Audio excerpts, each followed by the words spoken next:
Okay, before this video starts, I want to clarify something so that I don't come across as someone who hates Mario 64. It's my favorite game of all time. I love it.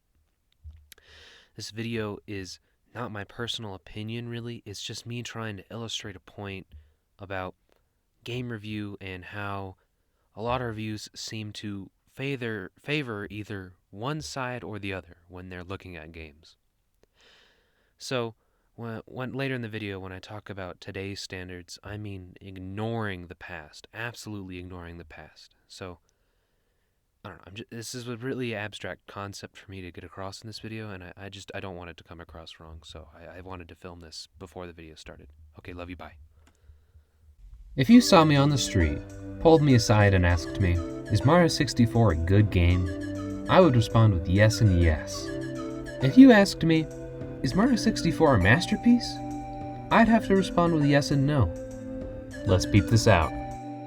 Mario 64 releases in 1996 to critical acclaim. It's a revolution. Analog control and controllable 3D camera are introduced to the world. Childhoods are defined, and a new era of gaming is born.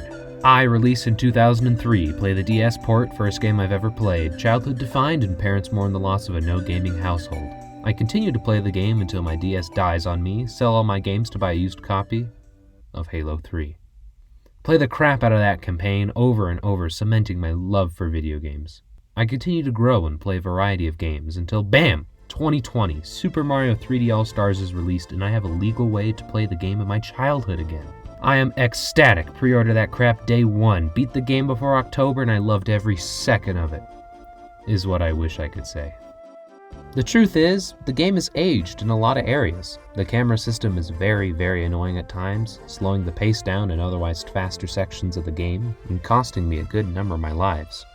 And a ton of the missions are just plain forgettable. And most of the 100 coin missions make me want to drive out to the Grand Canyon and drop the controller along with myself down it. But all these complaints have something in common. They're not really valid in the context of its release. The camera can obviously be forgiven, considering it was the first of its kind, and the stars, they're just trying to make the most out of a cartridge that couldn't even hold a gigabyte of space, while meeting Nintendo's very high demands. And honestly, I don't think the game was put out there with any intention of anyone needing to play every one of the stinking levels. You only need 70 out of 120 stars to beat the game, which I think ensures you play some difficult stars, but don't have to play any of the ones you really don't want to.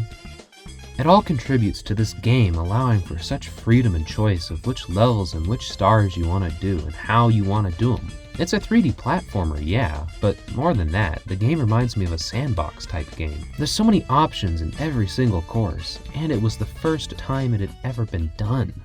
So yeah, the game's a masterpiece, right? Yes. And no, remember? There's not only one way to look at this game.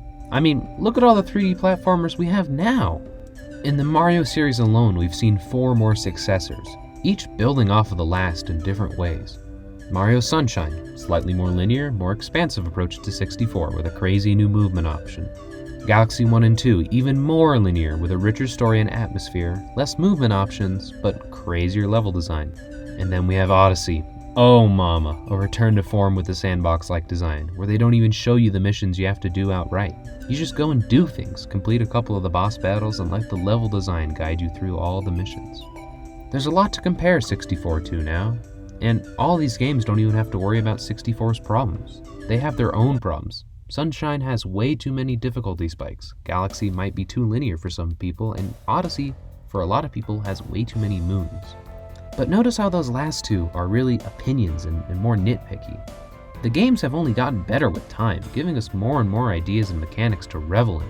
Looking back on 64 with Odyssey in mind, ignoring any of the historical context of the game, can you really call 64 a masterpiece? I don't think so. But looking at it with a 1996 context? Absolutely. Either way, it's a good game, but you can't really call it a masterpiece in today's standards. You smelling what I'm stepping in? When I played the game today with my modern gamer brain, there were some parts that straight up just friggin' sucked. Like, I hate shifting sandlands. That level sucks. What I'm trying to say with this video is a hypothesis, a new way for us to review video games, because Mario 64 might be the greatest game ever made, by 1996 standards. And it's still a blast to play today, don't get me wrong, but by today's standards, it's only above average, no masterpiece. So it would be quite unfair to review the game, or any game for that matter, with just one of the standards in mind, because they don't accurately represent the game's true quality on their own.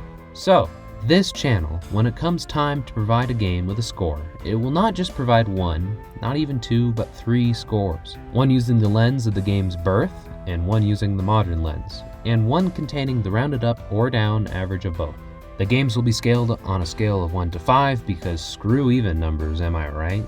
Now let's test it out on Mario 64. Mario 64 receives a 5 out of 5 Millennial score. And Mario 64 receives a 4 out of 5 Gen Z score. In total, Super Mario 64 for the N64 is a 5 out of 5 game, and a masterpiece to go on any gamer's bucket list. But I'll go more in depth with that in my 3D All-Stars video collection. In the meantime, stay safe, drive safe, don't do drugs, and maybe hit that subscribe button.